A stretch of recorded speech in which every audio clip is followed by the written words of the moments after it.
جايب لكم كيكه بطريقه جامده جدا. هتقول لي ازاي بقى يا عم هبدا؟ اقول لك انزل يا صاحبي كده، دوس لايك الاول واعمل سبسكرايب وفعل الجرس، ويلا بينا نخش في الوصفه على طول. اوريو، بوريو، اي نوع بسكوت بالشوكولاته والكريمه مش هتفرق كتير، المهم بس يعني يكون بسكوت زي كده. يلا بينا نبدا الوصفه بتاعتنا على طول. ماشي. مع اسيستنت كبه كاتش. حسبي الله ونعم الوكيل.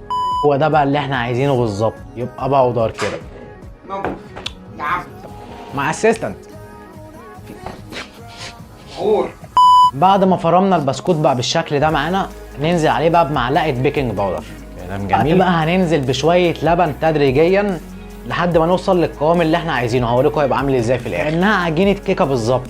وده كده الشكل اللي احنا وصلنا له بعد ما نزلناه في القالب. دلوقتي بقى هنروح نحطها في الفرن بدرجه حراره متوسطه لمده ربع ساعه. دلوقتي هتجيب قالب الشوكولاته الجميل بتاعك ده وانزل بيه هنا اهو، حطها في الفرن دقيقتين او 3 تاني